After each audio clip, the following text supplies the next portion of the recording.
Mr. Games Master 2, and today I'm bringing you guys a major update on the House of Wolves DLC in Destiny, and all this information I brought from the Twitch livestream that Bungie made. They're gonna start doing it every Wednesday until the DLC is released, and I'm gonna put the link of that in the description. Also, I'm gonna add to the description a link to all the screenshots of the livestream if you want to look at just the details of the armor, the weapon, and everything in look in detail. That'll be in the description. I think I got that from Reddit. So, the live stream proved that Bungie listens to the community. Unlike EA, which are a bunch of twats and wank stains, Bungie listens to the community, and they addressed so many issues that people were complaining about from Crota's End, and they fixed it. So I'm gonna bring you guys just the list of just the important things, the really important things that they brought up. Obviously, there's like the new reef, and there's like new vendors and all that stuff. You guys can check that out. I'm just gonna tell you the main bullets that you guys should know. Like number one, your armor and your weapons, and such as like your Vault of Glass raid armor, Crota's raid armor, your Vex Mythoclast, your Galahorn, your old Fatebringer, your Shadow Price, everything you'll be able to upgrade it to level 365 damage or 34 light. One, everybody's gonna look more unique. That's gonna be sick, because now if you go to any Crota's End mission, to be 32, everybody's gonna be wearing all the same Crota gear or one exotic piece different. But I don't know, having everybody look the same, it's like meh. But like, since now you'll be able to put almost any gear you want and get that to level 34. Not any gear, just like Vault of Glass gear, Crota's End gear, and using all your old weapons with 365 damage. I feel like that's gonna make the game more unique, and it's gonna make your grinding from the good old days, back when pre-Crota's End, back when everybody had to grind for hours and hours for Vault of Glass and try to do the Nightfalls when they were only level 25. When they get that Shadow Price that they'd be so excited about, then Crota's End comes and like, I can't use it anymore.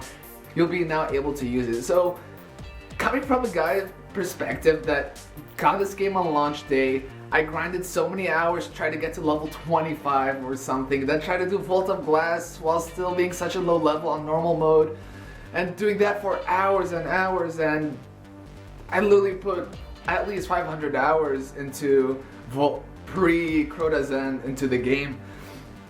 And then Crota's End came, I'm like, well, everything I did is now useless, because now people just walk up, again, no disrespect to people that bought the game around Christmas, but people just walked up to the vendor, so they bought the game on Christmas, did a bunch of strikes, bought from the vendors light 31 gears, and they just did Crota when they were 31, and did Vault of Glass on hard mode when they were 31.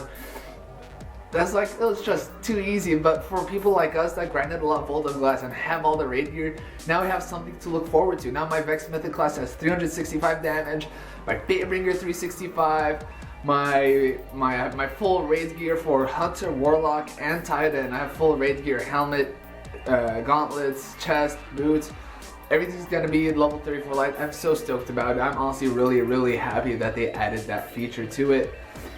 So another topic that people have been throwing around the community is saying, you know what, I'm getting these guns from Nightfall or from the, what's it called, whatever faction you're from, New Monarchy, Dead Orbit, all that stuff, and you'd be like, I wish I could get a better roll on that, like similar that you could re-roll weapons in Iron Banner. Now you could do that. Now you have to take, I don't have on top of my head memorize what materials do you need, but you take whatever materials you need and you go to the gunsmith. You don't have to wait until Xur, you don't have to wait for anybody. You just go to the gunsmith and they can just reforge it, re-roll it, whatever you want to call it, until you get the roll that you desire.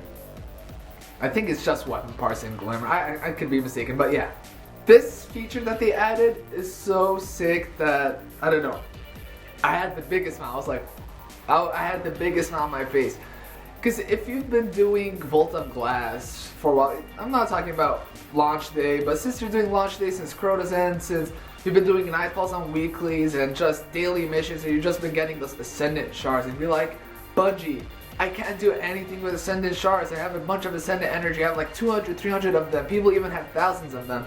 Like, I have nothing to do with them. Now, you could walk up to the speaker and you can transfer your Ascendant energy to Ascendant Shards, then since you have Ascendant Shards, you could buy Glimmer, you could buy material, you could do whatever you want. So now you could buy stuff using, or you could even buy Motes of Light. So you could buy a bunch of Motes of Light, then go to Zerdi Coda and buy an exotic engram. So fucking Bungie, you listen to the community and we're fucking grateful for that.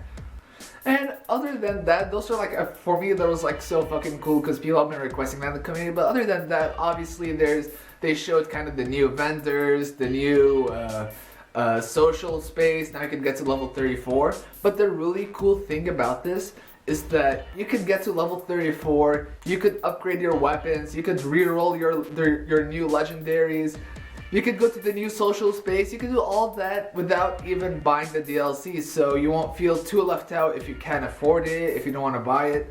Obviously for the Prison of Elders and that you need the DLC and they still have stuff to still announce, but in general, just going to the new social space, buying all the Snow Futures, going to the speaker, trading in your stuff and all that stuff, upgrading your exotics and legendaries to 365 and your armor, or just getting to level 34, you'll be able to do that without buying the DLC. They said it's gonna be more boring compared to having the DLC and might take longer, but still you'll be able to do that at the end of the day. So yeah, hopefully guys this update kind of gave you a good idea of what to expect. If this helped you, I'll probably be doing one of these next Wednesday right after the live stream, hopefully. So again, tell me, what do you think about these updates? Do you agree with Bungie? Do you like what they're doing? Do you think they did something wrong? Do you want them to do something more? Leave that suggestions, like that button, be greatly appreciated. And yeah, I hope you guys enjoyed this video. This is Mr. Games Master 2 here. I will see you guys next time. Peace out.